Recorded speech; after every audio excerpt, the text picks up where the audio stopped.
नमस्कार विद्यार्थी मित्रांनो, स्वागत आहे आपलं आपल्या चॅनल इम्पॉर्टंट कीजमध्ये. आज आपण बघणार आहोत SSC क्लास 10चा 6 चॅप्टर रिफ्रॅक्शन ऑफ लाईटचे शॉर्ट नोट्स. त्यात आपल्याला पॉईंट कवर करायचे आहेत. Reflection of light, laws of refraction, refractive index and dispersion of light. तर refraction of light, first point, light change its direction when going from one transparent medium to another transparent medium is called as refraction of light. This is the definition of refraction of light. Then काही points आहेत, diagram आपल्याला prepare करायची आहे. Then lodge of रिफ्रॅक्शनची पण आपल्याला diagram figure जी दिलेली आहे 6.2 prepare करायची आहे आणि दोन्ही पण लॉज आपल्याला लर्न करायचे आहेत. Then refractive index. The refractive index of a medium with respect to vacuum is called as absolute refractive index. Absolute refractive इंडेक्सची डेफिनेशन दिलेली आहे. Then refractive index depends on the velocity of light in a medium. हा point आपल्याला MCQमध्ये fill in the ब्लँक्समध्ये true or फॉल्समध्ये कशाही पद्धतीने विचारला जाऊ शकते.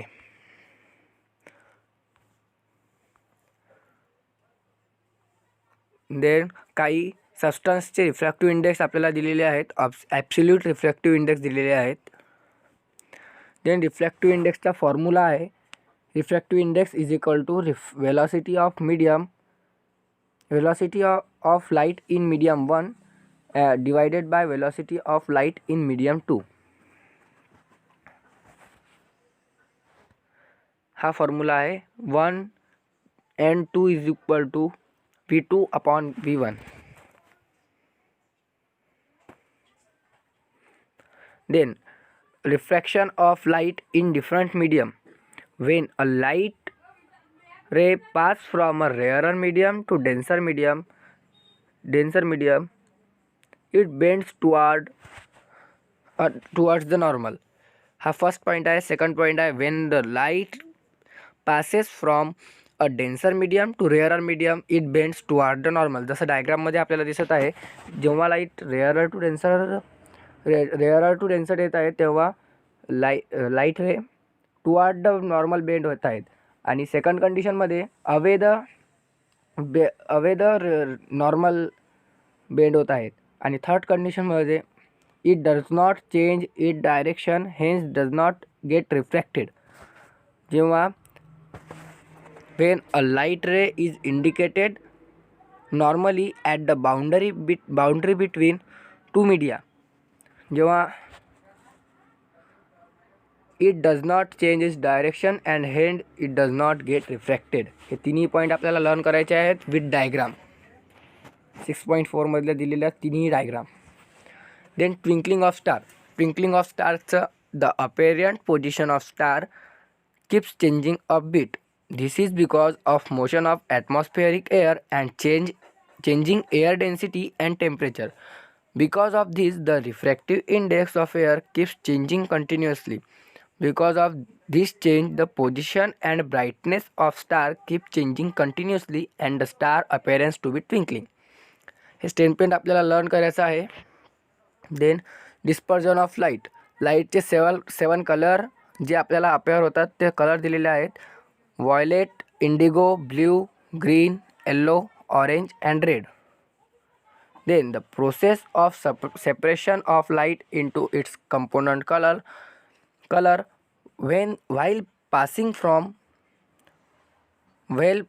through a medium is called as dispersion of light. Dispersion of light ची डेफिनेशन दिलेली आहे.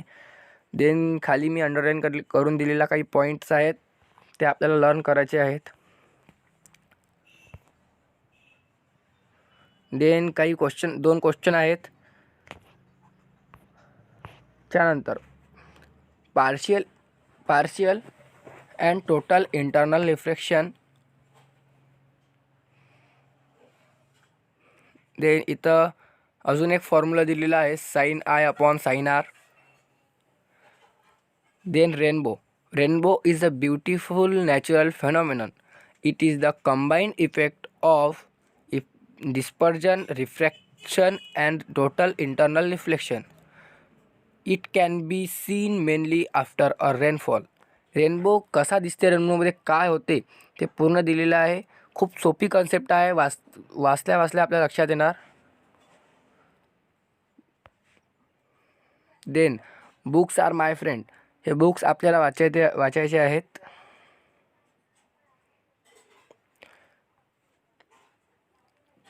काही सॉल्ड एक्झाम्पल दिलेले आहेत. The absolute index of water is 1.36. What is the velocity of light in water. एक मीडियम आहे, त्यात आपल्याला वेलॉसिटी विचारलेली आहे वॉटरमध्ये. ॲब्सोल्यूट इंडेक्स दिलेला आहे 1.36 आणि V1 दिलेला आहे. वेलॉसिटी इन व्हॅक्यूम दिलेला आहे 3 × 10⁻10 मीटर पर सेकंड. आता आपल्याला V1 आहे आपल्याजवळ, N आहे. आपल्याला आता काढायचा आहे V2. जो आपण फॉर्म्युला लक्षात घेतला होता N = V1/V2, त्या फॉर्म्युल्यानुसार याचा आन्सर आपल्याला कॅल्क्युलेट करायचा आहे. तसंच सेकंड पण आपल्याला दिलेला आहे. V1 दिलेला आहे, V2 दिलेला आहे. आपल्याला रिफ्रॅक्टिव्ह इंडेक्स काढायचा आहे. Then fill in the blanks. The refractive index depends on the. तिथं आपण अंडरलाईन केलेल्या पॉईंटमधील हे दोन्ही पण आहेत. इथं change in direction of light, रिफ्रॅक्शनची डेफिनेशन आहे. Prove the statements, mark the correct in the following. Options आहेत चार ऑप्शन्समध्ये आपल्याला सिलेक्ट करायचं आहे. Then solve the following. आणखी 2 MCQ न्यूमेरिकल्स आहेत इथं आणि वर 2 असे 4 न्यूमेरिकल्स आपल्याला प्रिपेअर करून जायचं आहे. ठीक आहे विद्यार्थी मित्रांनो, हा व्हिडिओ इथंच संपतो. पुन्हा भेटूया नेक्स्ट व्हिडिओमध्ये.